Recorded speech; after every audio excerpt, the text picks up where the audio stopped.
Hello and welcome to the Grand Line Review, your source for everything One Piece. Today we have a bit of news that comes from the Super Kabuki 2 One Piece Grand Live book.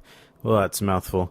Essentially, in the book, there is an interview with Oda, which has a lot of interesting stuff in it, actually, but the main thing to take away is that he now says that it will take another 1 or 2 years to begin the Wano arc. So this is, pretty shocking news, given that earlier this year we were told that by the end of 2017 we'll have gone through the Reverie and begun the Wano arc. So, several thoughts about this, starting with the fact that it was becoming pretty clear that there was no way that we'd be out of Whole Cake Island by the end of the year. Realistically, we've got maybe 5 chapters left for 2017, and there is still a lot to wrap up.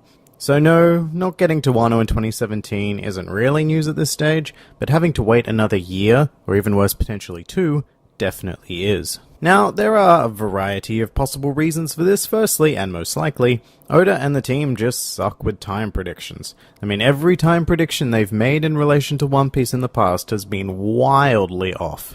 So I don't know why we bought into this statement made earlier in the year in the first place, so Oda's comments in the interview here might just be a conservative concession. Secondly, Wano may have actually been delayed on purpose. I know that Oda has One Piece fairly planned out, but he is also very well known to just go with the flow and throw in whatever he feels like doing at the time. In this case, he may have decided to significantly extend the Whole Cake Island arc because he came up with a cool idea. That would explain why this climax is dragging on and on and on.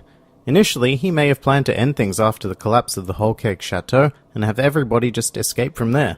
I mean, it all made sense. They had Sanji, they had the Poneglyph rubbings. There was really no reason to stay. It really felt like it just should have ended after the wedding, but now we have this whole new take-down Big Mom plot in motion, and it honestly wouldn't surprise me at all if this wasn't planned. Maybe Oda just thought of something cool, or maybe his editors pushed him to quote-unquote defeat Big Mom here. Who knows? Of course, the alternative to that is that Whole Cake Island is going exactly as planned, and Oda needs more time for something else. So in that case, maybe the Reverie is going to be a full arc of its own. I mean, I'd always pictured it as just a couple of chapters, 6 to 8 max, maybe 10 at most. And this is because, as far as we know, Reverie is pretty much in motion right now. There's just no time for Luffy to get there and be involved, and really you can't have an entire arc without Luffy. At least I don't think Oda would allow that to happen. Which brings us to option number 3. There is going to be a whole new and unknown arc inserted either between the Reverie and Wano, or between Whole Cake Island and Reverie. Sort of like Zou, but probably a bit longer. And really the only shred of evidence I have to support this is that Luffy is just far too weak to take on Kaido. Even assuming he beats Katakuri, I don't think it's realistic for him to jump into a battle against Kaido so soon.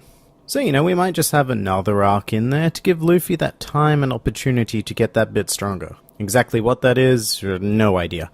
Maybe an arc where one of the 3 calamities serves as the main villain, or just something completely unrelated to Kaido altogether. There are a lot of loose threads hanging about in the One Piece world, so maybe we'll go on and deal with Edward Weevil next. I mean, he was in pursuit of the Straw Hats and Marco, so that's not really out of the question. But yeah, that's kind of that. I'm not really sure how to feel about all of this, because thinking conservatively, 2 years down the line is a pretty long time from here.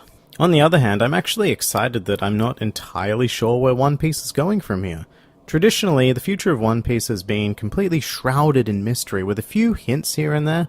Having the future spelt out to us earlier this year kind of ruined the aspect of unknown adventure for me, and I'm glad that that's back to some degree. As long as it doesn't mean we're waiting another year or 2 to see the rest of the Straw Hats again. But anyway, that's the main news. If you enjoyed this video, then please feel free to like, favorite, or subscribe, and please do comment with your thoughts on the Wano delay.